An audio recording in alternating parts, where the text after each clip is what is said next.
Mr. Mkhabela, thanks for your time. I would like to pick your brains first about what you think the positives and negatives are, particularly with the step that Khusela Diko has taken, that of requesting the president for leave of absence.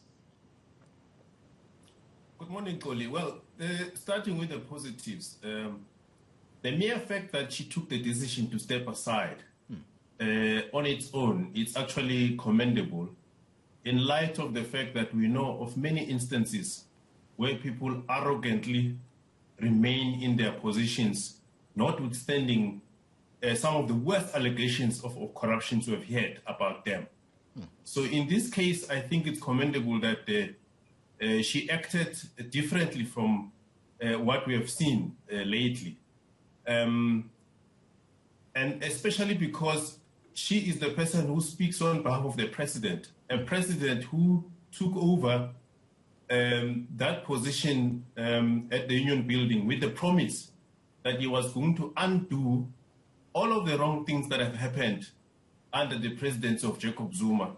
State capture, corruption, wastage of public resources and all of that. So if you have a spokesperson who speaks on behalf of the president, who comes on a promise of a clean slate, who comes on a promise of what he called himself a new dawn, then you don't want that spokesperson to be involved in unseemly allegations, in corrupt activities. Whether it's real or perceived, it's actually not good for the president. Okay, before you speak about the negatives, Mpumelelo, can I just interrupt you there? Do you think that the president was perhaps blindsided by this particular scandal surrounding her spokesperson? And what do you make of what some would possibly want to think is Khusela Diko's political career taking a knock as a result of her husband's greed? Can the two be separated from each other?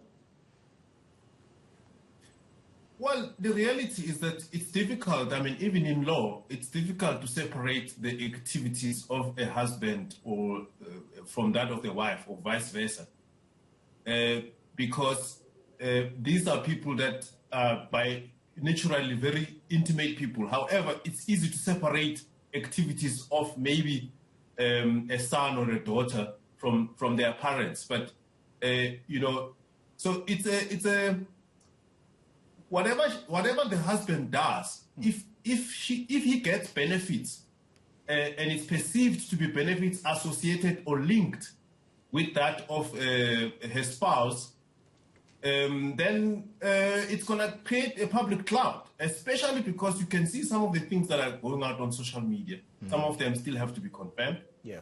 That actually people are beginning to draw networks.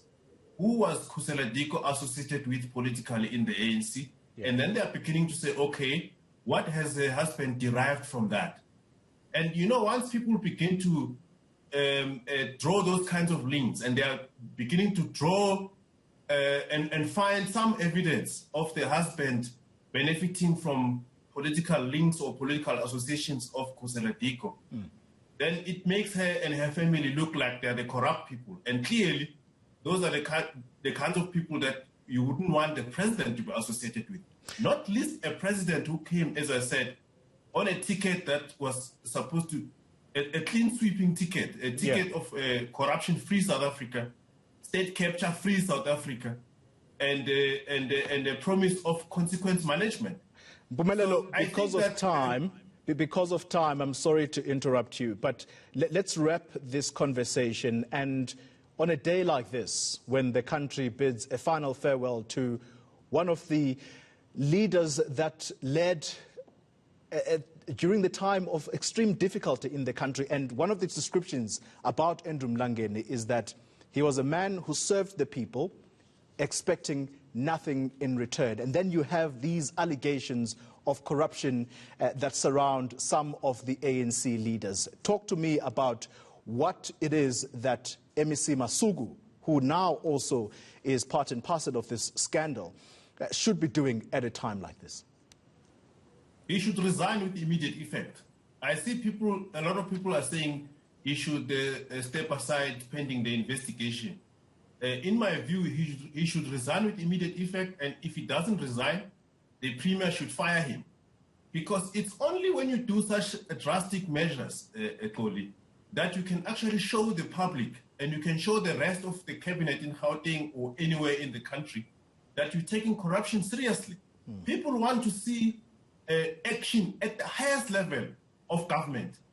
And we already know now that, some investigation is going to point to some official somewhere down the line, a junior official who did something wrong. That's not going to solve the problem. Even if you fire thousands of senior civil servants, the issue is the politicians. We have to act against the politicians. And the Premier, if he doesn't act, unfortunately, the blemish is going to be on him as well.